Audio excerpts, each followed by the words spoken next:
Praise the lord పిల్లలు, బాగున్నారా? గత వారం అంతా కూడా మీరు చాలా కథలు పాటలు నేర్చుకుంటూ వచ్చినారు కదా.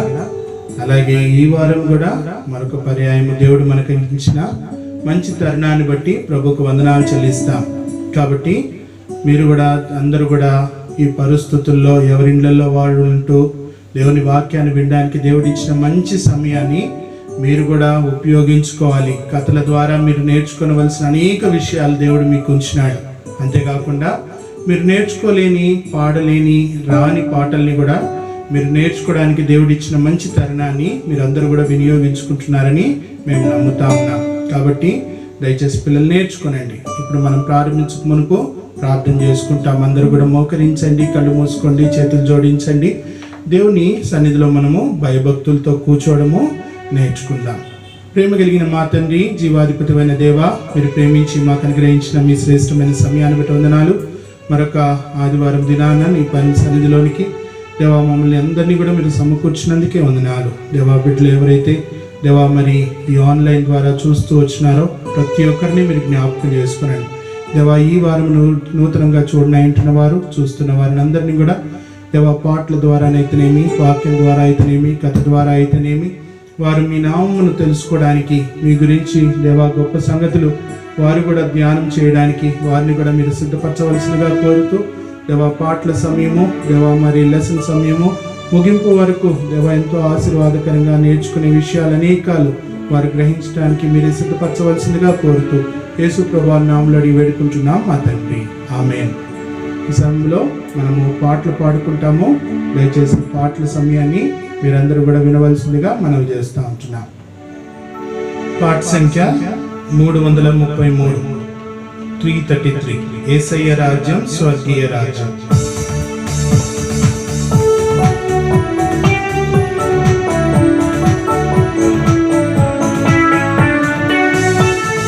యేసయ్య రాజ్యం స్వర్గీయ రాజ్యం, ప్రేమగల సామ్రాజ్యం. యేసయ్య రాజ్యం స్వర్గీయ రాజ్యం, ప్రేమగల సామ్రాజ్యం. పాపము లేదు, శాపము లేదు, శాశ్వత రాజ్యమది. పాపము లేదు, శాపము లేదు, శాశ్వత రాజ్యమది. యేసయ్య రాజ్యం స్వర్గీయ రాజ్యం, ప్రేమగల సామ్రాజ్యం. యేసయ్య రాజ్యం స్వర్గీయ రాజ్యం, ప్రేమగల సామ్రాజ్యం. ఎవరెవరు తన సిలువను మోసి యేసుని వెంబడింతురో, ఎవరెవరు తన సిలువను మోసి యేసుని వెంబడింతురో, వారందరూ తన రాజ్యములో యేసుతో ఏలెదరు. వారందరూ తన రాజ్యములో యేసుతో ఏలెదరు. యేసయ్య రాజ్యం స్వర్గీయ రాజ్యం, ప్రేమగల సామ్రాజ్యం. యేసయ్య రాజ్యం స్వర్గీయ రాజ్యం, ప్రేమగల సామ్రాజ్యం. Song number 263, 263. సజీవ యాగముగా సర్వాంగ హోమములతో.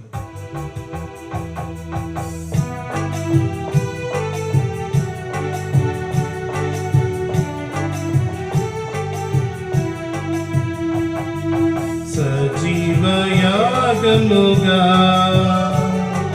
సర్వాంగ హోమములతో, సజీవ యాగముగా సర్వాంగ హోమములతో, సర్వోన్నత స్థలములలో నివసించుచున్న ప్రభుని స్తుతించి కీర్తించి ఘనపరచెదము, స్తుతించి కీర్తించి ఘనపరచెదము. సజీవ యాగముగా సర్వాంగ హోమములతో, సజీవ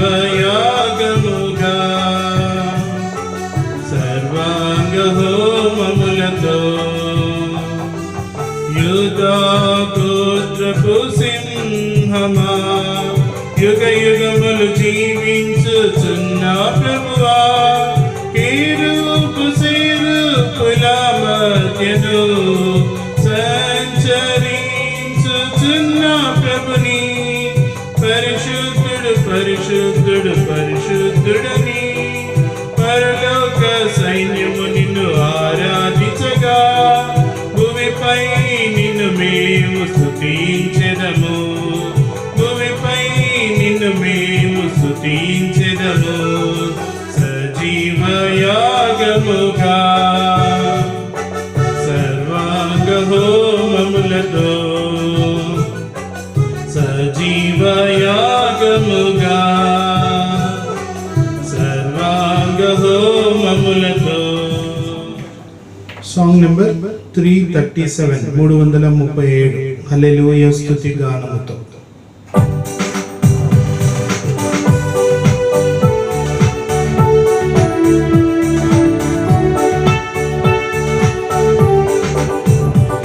హల్లెలూయా స్తుతి గానముతో జీవము గల దేవుని స్తుతించెదము కొనియాడెదము మహిమలు మా ప్రభుని స్తుతించెదము కొనియాడెదము మహిమలు మా ప్రభుని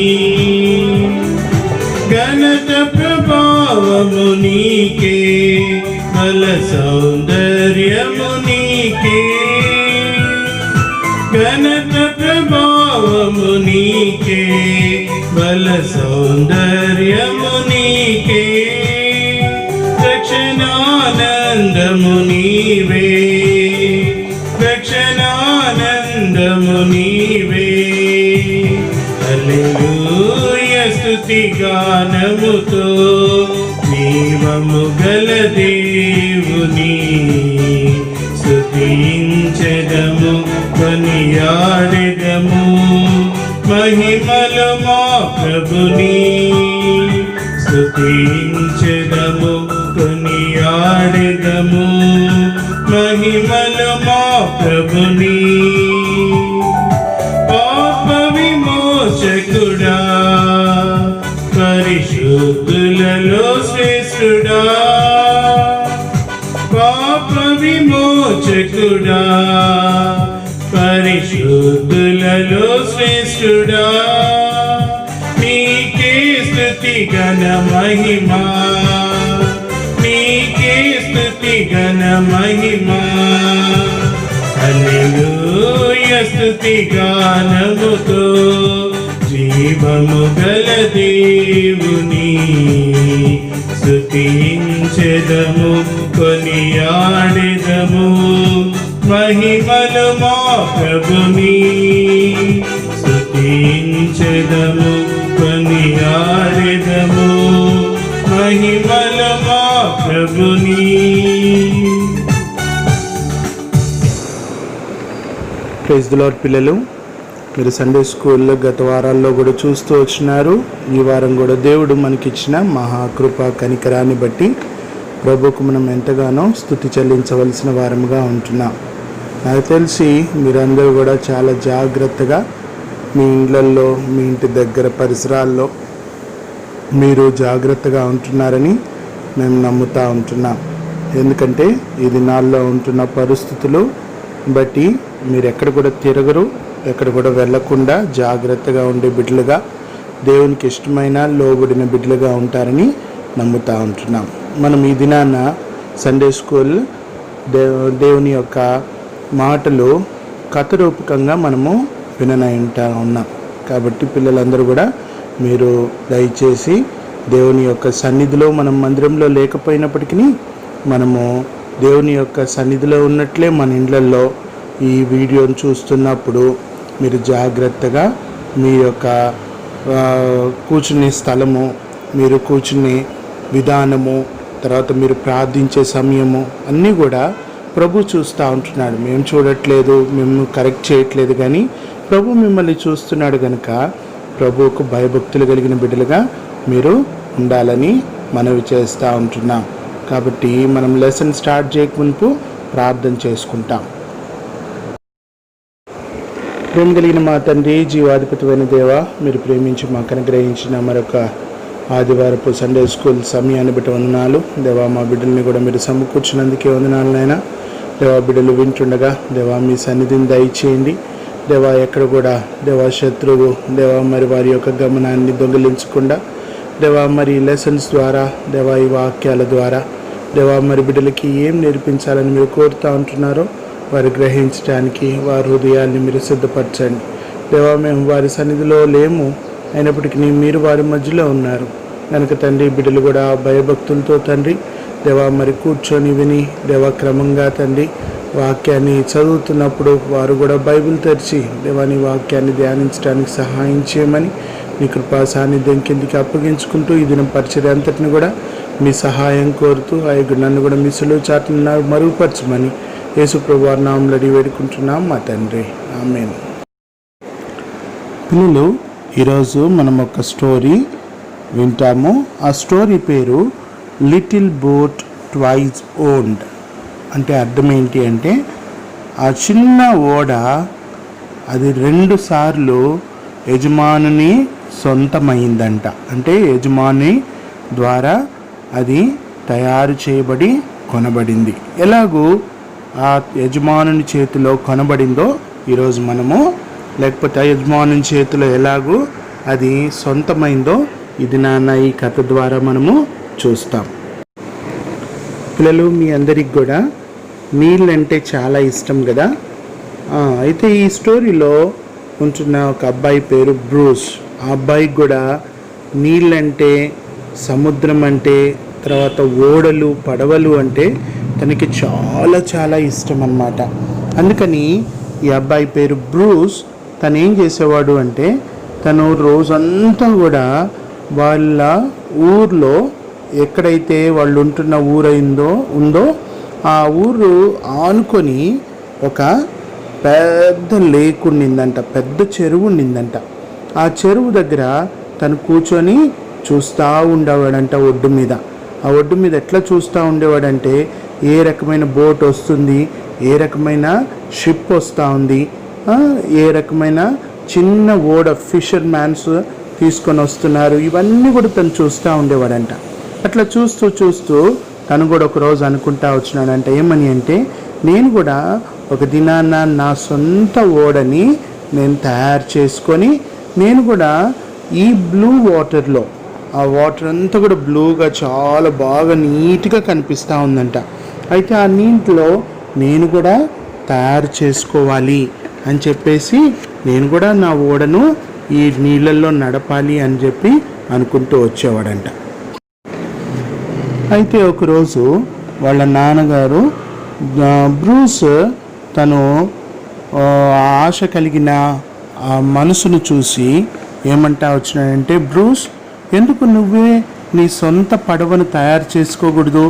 ఎందుకు నువ్వు నీ సొంత ఓడను కలరింగ్ చేసి వాటన్నిటిని కూడా నువ్వే తయారు చేసుకోకూడదు అని చెప్పేసి తను అన్నప్పుడు వాళ్ళ నాన్నగారు అంటా వచ్చినారంట, సరే నువ్వు కానీ చేసుకోవాలనుకుంటే నేనేం చేస్తాను అంటే, నేను పనిచేసే వర్క్షాప్లో నువ్వు కూడా నేను అన్నీ రెడీ చేసి పెడతాను, వచ్చి వాటిని నువ్వు నీ బోట్ని తయారు చేసుకో అని చెప్పేసి వాళ్ళ నాన్నగారు తనకి చెప్పినాడంట. చెప్పినప్పుడు బ్రూస్కి చెప్పలేనంత సంతోషమైందంట.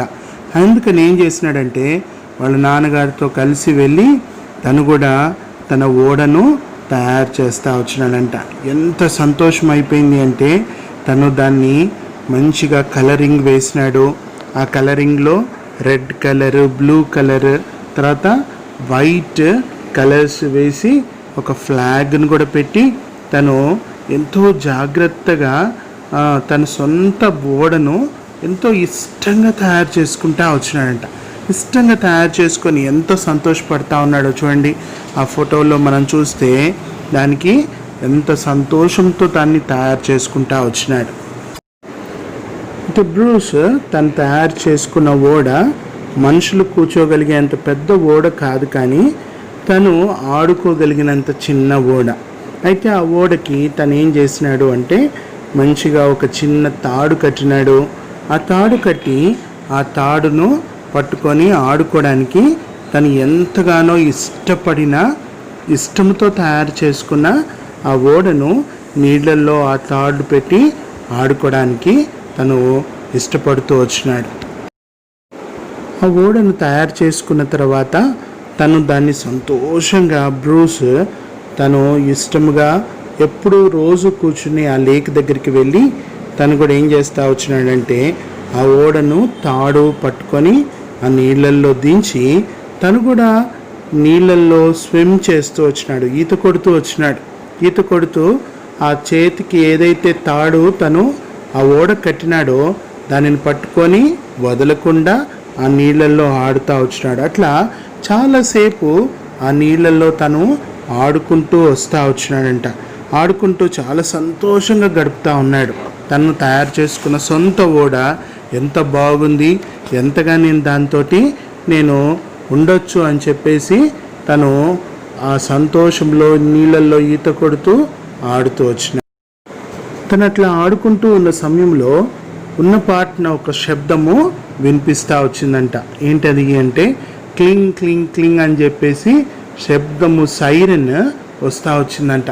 ఏంటబ్బా ఈ సైరన్ అని చెప్పేసి గబగబా బ్రూస్ తను ఏం చేసినాడంటే ఆ నీళ్ళల్లో నుంచి తను బయటకు వచ్చి తను చూడటానికి ప్రయత్నం చేస్తూ ఉన్నాడంట. ఎందుకు ప్రయత్నం చేస్తూ ఉన్నాడు అంటే వాళ్ళ పట్టణంలో ఒక పెద్ద స్థలంలో ఏమైంది అంటే చాలా ఫైర్ వచ్చేసిందంట. ఆ ఫైర్ని బట్టి అక్కడ మొత్తం కూడా మంటలతో ఉంటున్న బిల్డింగ్ని ఆపడానికి ఫైర్ ఇంజిన్ తను రావడము చూసినప్పుడు బ్రూస్ ఆ శబ్దం వినంగానే అందరిలాగానే మనం కూడా సడన్గా ఏదైనా పెద్ద శబ్దము, ఫైర్ ఇంజిన్ శబ్దము లేకపోతే పెద్ద శబ్దం ఏదైనా అయితే ఏమైంది అని చెప్పి చూడడానికి వెళ్తాం కదా, అలాగే పిల్లలు ఆ అబ్బాయి కూడా బ్రూస్ కూడా తను ఏ పడవనైతే తను చేసుకున్నాడో ఆ పడవని నీళ్ళల్లో తన తాడుతో పాటు తను వదిలేసి ఆ శబ్దం వైపు పరిగెత్తుకుంటా తను వెళ్ళిపోయినాడంట. వెళ్ళిపోయి తను చూడటానికి ఆ పరిస్థితి ఏంటి అని చెప్పి అందరిలాగా తను కూడా చూడటానికి వెళ్తా వచ్చినాడంట. ఆ ఫైర్ చూడడానికి వెళ్ళినాడు కానీ తను ఆ తొందరలో తను వదిలివేసిన ఓడ నీళ్ళల్లోనే ఉంది అనే విషయాన్ని బ్రూస్ మర్చిపోయినాడు.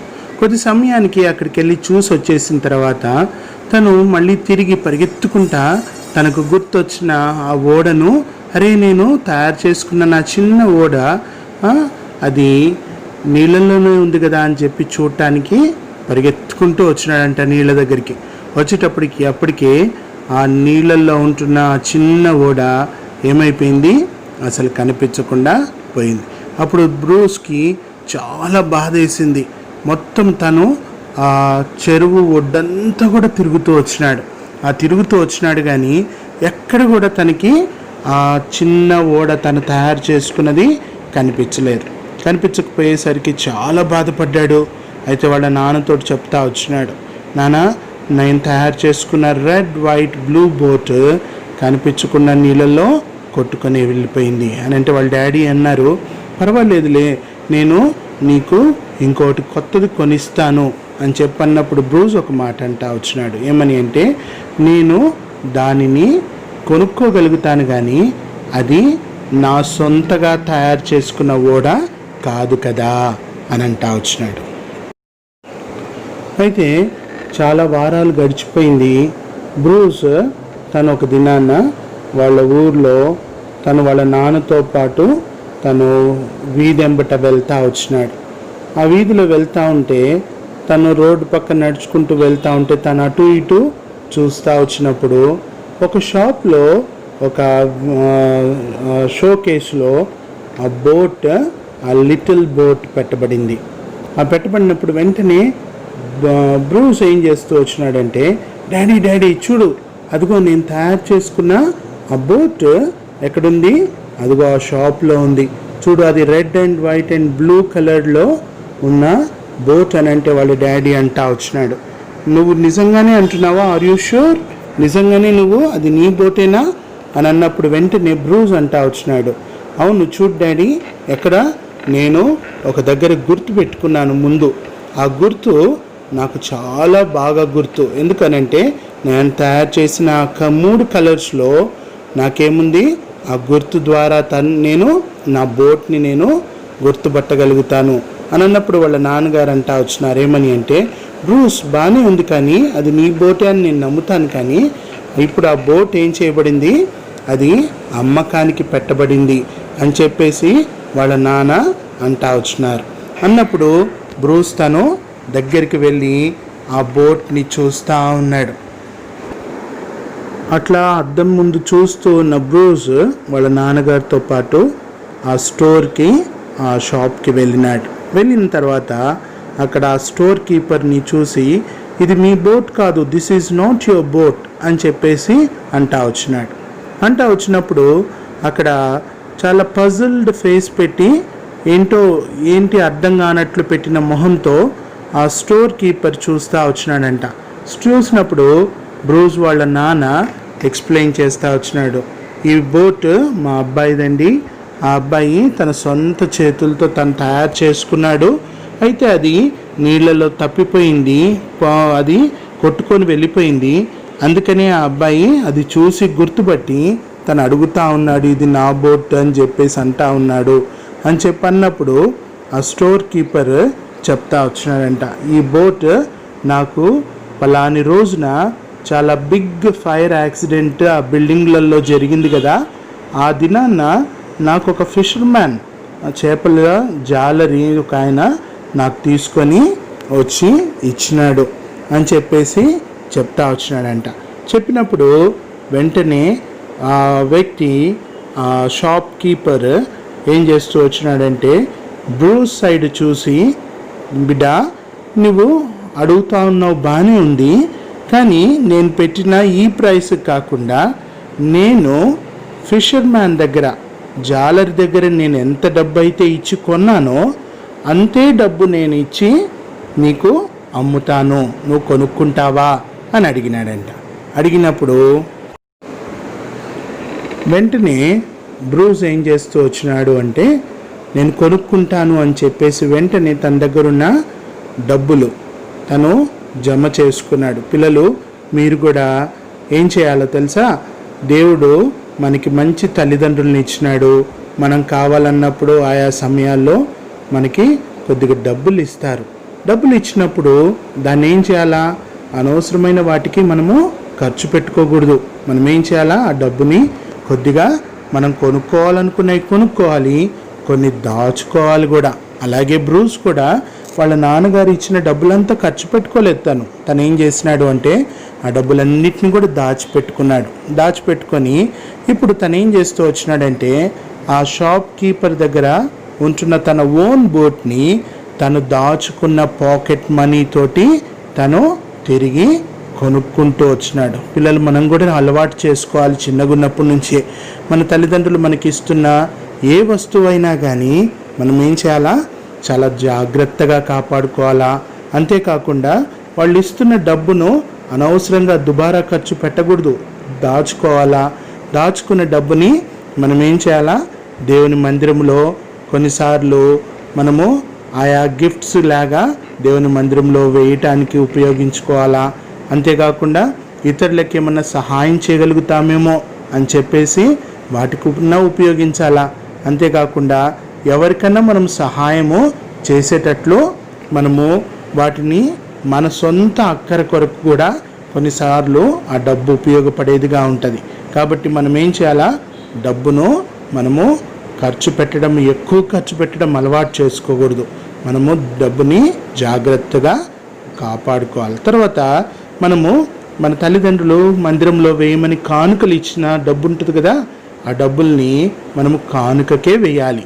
అది మనం కొనుక్కోవడానికి పెట్టుకోకూడదు. మనం ఇచ్చిన దేవుని మందిరానికి దేవునికి ఇవ్వాల్సిన డబ్బు దేవునికే ఇవ్వాలి. మనకి వాడుకోవడానికి ఇచ్చిన డబ్బులో నుంచి మనం కొద్దిగా దాచుకోవాలి. బ్రూస్ కూడా తను దాచుకున్న డబ్బుతో ఎంతో జాగ్రత్తగా ఆ డబ్బుని దాచుకున్నాడు కనుక ఆ దాచుకున్న డబ్బుతో తను ఏం చేసినాడు అంటే తన సొంత ఓడను తను తిరిగి మళ్ళీ ఆ షాప్లో నుంచి కొనుక్కోగలిగినాడు.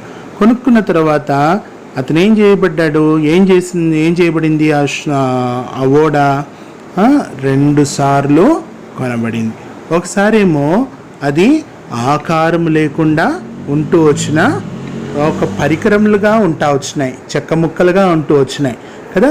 అయితే ఇప్పుడు ఏం చేయబడింది, బ్రూస్ తన సొంత చేతితో తను వాటిని ఒక షేప్ ఇచ్చి దాన్ని ఒక బోట్ లాగా ఆడుకునే వస్తువులాగా తయారు చేసుకున్నాడు. చూడటానికి అది ఒకప్పుడు చెక్క ముక్కలాగా ఉంది, ఇప్పుడు ఏమైంది, ఒక మంచి ఓడలాగా తయారైంది. తర్వాత దానికి ఒక మంచి కలర్స్ వేసి దాన్ని తయారు చేసుకున్నాడు. ఒక నిజమైన ఓడ, మనుషులు ఎక్కగలిగిన ఓడ ఎలాగుంటుందో అలాగే తను దానిని తయారు చేసుకుంటూ వచ్చినాడు. అందుకే తను ఎప్పుడైతే తన చేతిలోనికి ఆ చిన్న ఓడ రాగానే చెప్పలేనంత సంతోషము తనకి కలుగుతూ వచ్చింది. అలాగే మన విషయంలో కూడా దేవుడు ఒక గొప్ప ప్రణాళిక కలిగి ఉన్నాడు. ఎందుకో తెలుసా, మనం కూడా గొర్రెల వలె త్రోవ తప్పిపోయినామంట. అందుకని ప్రతి ఒక్కళ్ళు ఈ లోకంలో సృష్టింపబడిన ప్రతి ఒక్క మానవుడు ఏం చేయబడినాడు, మనిషి దేవుని దగ్గర నుంచి దూరం అయిపోయినాడు. ఎందుకంటే పాపము వలన వాళ్ళు ప్రతి ఒక్కరూ, మనమందరం కూడా పాపం వలన మనము దేవునికి దూరం అయిపోయినాం. పాపం అంటే దేవునికి ఎంత మాత్రం కూడా ఇష్టమో లేదు.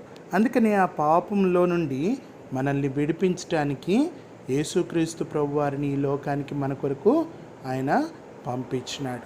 యేసు ప్రభువారు ఆయన ఈ లోకానికి రావటం ద్వారా ఆయన ఈ లోకంలో చిన్న బాలుడుగా ఆయన ఈ లోకంలో ఉండి దాదాపు 33.5 సంవత్సరాలు ఈ లోకంలో జీవించి తనేం చేయబడినాడు, మన పాపం అంతటినీ తుడిచివేయడానికి యేసు ప్రభువారు కలవరి సిలువలో మన కొరకై మరణించినాడు.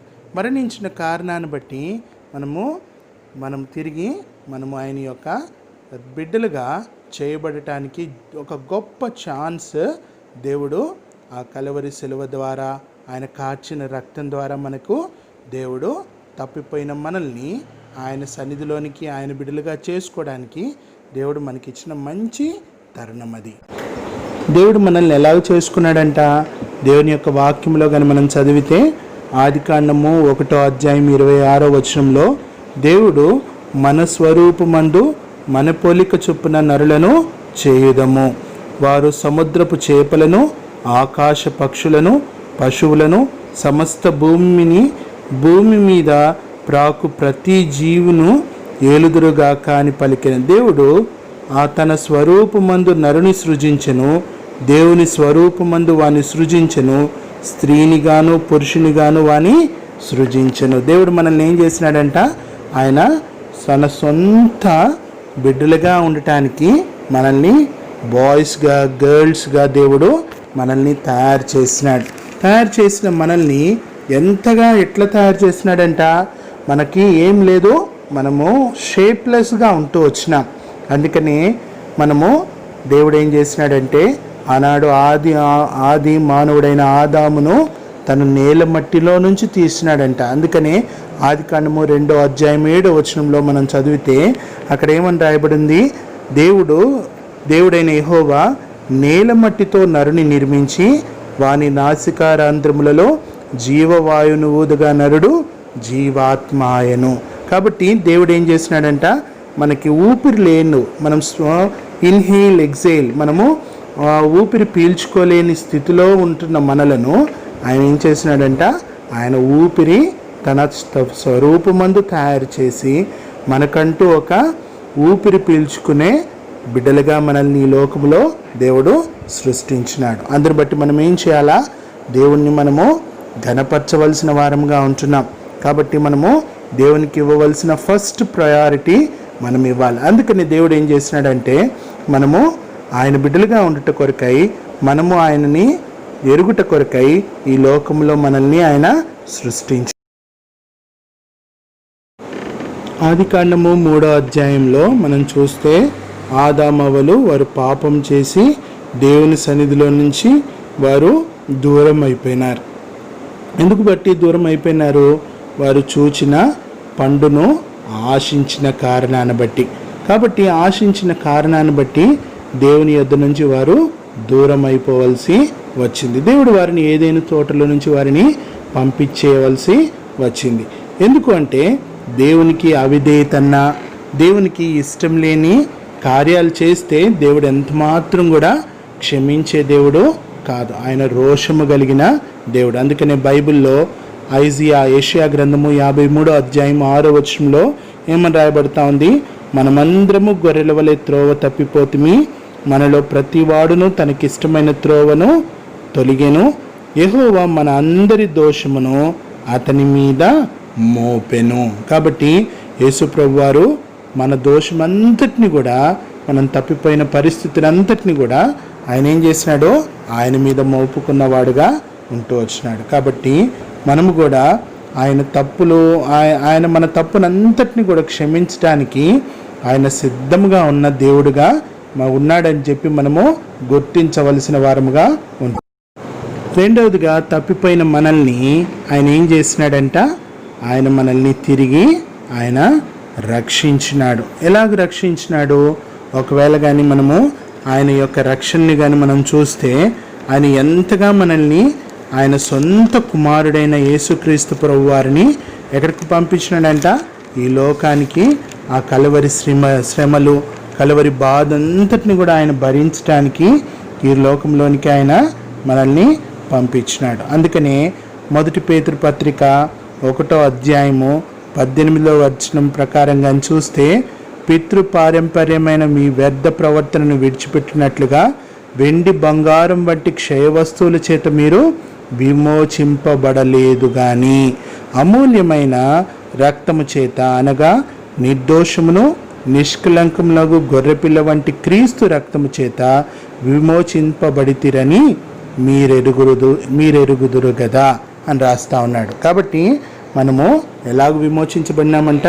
యేసు ప్రభు వారి యొక్క రక్తము ద్వారా ఆయన మనల్ని తిరిగి కొనుక్కున్నాడు.